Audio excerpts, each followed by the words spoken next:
แปลหนังสือธรรมบทภาคที่2เรื่องแห่งนักสัตว์ของคนพาลหน้า89ตั้งแต่ภาลนักขัตตวัตถุเป็นต้นไป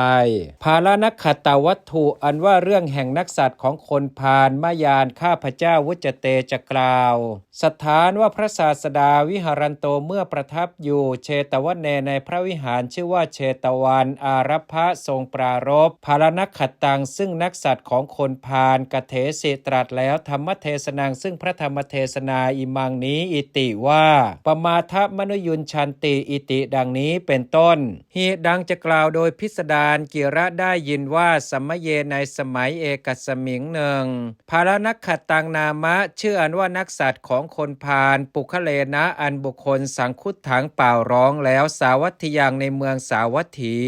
ฉะนั้นว่าชนทั้งหลายพาลาผู้เป็นพาลทุมเมทิโนผู้มีปัญญาสามมัคเขตวาทาแล้วสรีรังซึ่งสรีระชาริกายะด้วยเท่าจะด้วยเอวะนั่นเทียวโคมเยนะด้วยโคไมจะด้วยพนันตาวิจารันติย่อมเที่ยวกล่าวอยู่อสัพพิวาจังซึ่งวาจาอันไม่ใช่ของสัตบุรุษสตาหังตลอดวัน7นักขัดเตในเพราะนักสัตว์ตัดสมิงนั้นเตชนานว่าชนทั้งหลายเหล่านั้น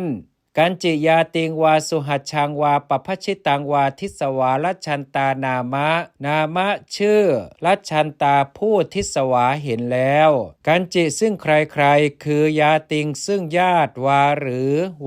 อว่าสุหัชชังคือซึ่งบุคคลผู้มีใจดีวาหรือว่าปภัชิตังคือซึ่งบรรพชิตลัชชันตาละอายอยู่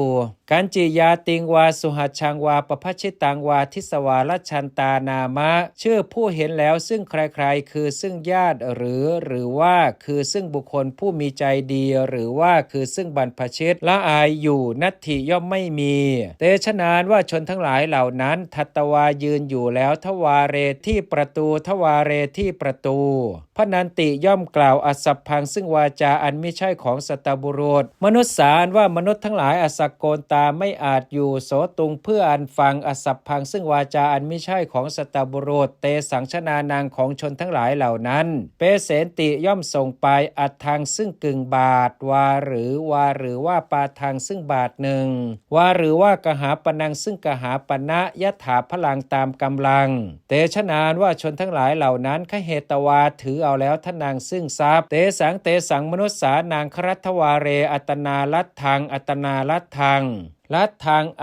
อัตนาอันตนลัดทางได้แล้วอัตนาอันตนลัดทางได้แล้วครัตวาเรที่ประตูแห่งเรือนมนุษย์สานางของมนุษย์ทั้งหลายเตสังเหล่านั้นเตสังมนุษย์สานางครัตวาเรอัตนาลัดทางอัตนาลัดทาง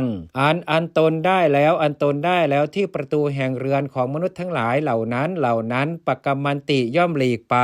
ปณก็ตถาในการนั้นอริยสาวกาอันว่าอริยสาวกทั้งหลายปัญจโกติมัตตามีโกฏ5เป็นประมาณโหนติย่อมมีสาวัตถิยังในเมืองสาวัตถีเตอริยสาวการว่าอริยสาวกทั้งหลายเหล่านั้นเปสยิงสุส่งไปแล้วศาสนังซึ่งข่าวสารสัตถุแด่พระศาสดาอิติว่าพันเตข้าแต่พระองค์ผู้เจริญภควานว่าพระผู้มีพระภาคเจ้าอปวิสิตวาไม่เสด็จเข้าไปแล้วนครังสู่พระนครสาทิงกับภิกขุสังเคนะด้วยหมู่แห่งภิกษุโหตุจงมีวิหาเรในพระวิหารเอวะนั่นเทียวสตาหังตลอดวัน7อิติดังนี้จาปนะก็แลเตอริยสาวการว่าอริยสาวกทั้งหลายเหล่านั้นอาหารวัตถุนี้ยังอาหารวัตถุทั้งหลายยาคุปตาทีนี้มีข้าวต้มและข้าวสวยเป็นต้นสัมปาเทตวาให้ถึงพร้อมแล้ววิหาเรในพระวิหารเอวะนั่นเทียวภิกขุสังคัสสะเพื่อหมู่แห่งภิกษุนานิคมิงสุไม่ออกแล้วเค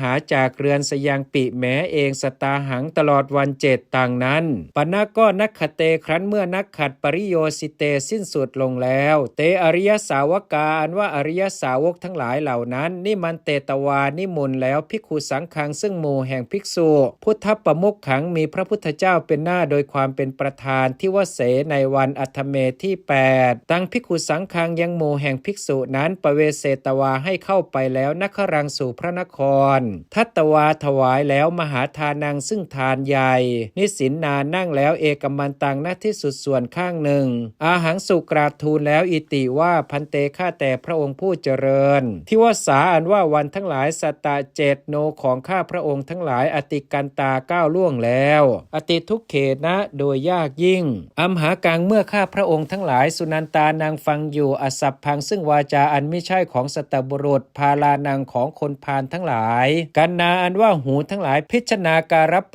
ตาวิยะเป็นราวกะว่าพิจนาการปตาถึงแล้วซึ่งอาการคืออันแตกไปโหนติย่อมเป็นโกจิอันว่าใครๆณรัชติย่อมไม่ละอายกัสจิต่อใครๆเตนะการเนนะด้วยเหตุนั้นมะยังอันว่าข้าพระองค์ทั้งหลายณธรรมหาไม่ให้แล้วปวิสิตุงเพื่ออันเสด็จเข้าไปอันโตนครังสู่ภายในแห่งพระนครตุมหากางแก่พระองค์ทั้งหลายมะยังปิแม้อันว่าข้าพระองค์ทั้งหลายณนิคมิมหาไม่ออกแล้วเคหโตจากเรือนอิติดังนี้สถานว่าพระศาสดาสุตวาทรงสดับแล้วกระทั่งซึ่งวาจาเป็นเครื่องกล่าวเตสังอริยสาวกานางของอริยสาวกทั้งหลายเหล่านั้นวัตวาตรัสแล้วอิติว่ากิริยาอันว่ากิริยาชนานางของชนทั้งหลายพาลานางผู้เป็นพานทุมเมธานางผู้มีปัญญาสามเอวรูปาเป็นกิริยามีอย่างนี้เป็นรูปโหติย่อมเป็นปณะส่วนว่าชนานว่าชนทั้งหลายเมธาวิโนผู้มีปัญญารักขิตวารักษาแล้วอัปปมาทังซึ่งความไม่ประมาทธนาสารังรักขันโตปุคโลวิยะราวกะปุคโลอันว่าบุคคลรักขันโตรักษาอยู่ธนาสารังซึ่งทรัพย์อันเป็นสาระปาปุนันติย่อมบรรลุอมตะมหานิพพานสัมปติงซึ่งสมบัติคืออมตะมหานิพพานอิติดังนี้อภาสิได้ตรัสแล้วคาถาซึ่งพระคาถาทั้งหลายอิมาเหล่านี้อิติว่าชนานว่าชนทั้งหลายพาลาผู้เป็นพานทุมเมทิโนผู้มีปัญญาสามอนุโยนชันติย่อมตามประกอบประมาทางซึ่งความประมาทจะส่วนว่าเมธาวีอันว่าบุคคลผู้มีปัญญารักขติย่อมรักษาอัปปมาทางซึ่งความไม่ประมาทถ้านางเศรษฐังรักขันโตปุคโลอี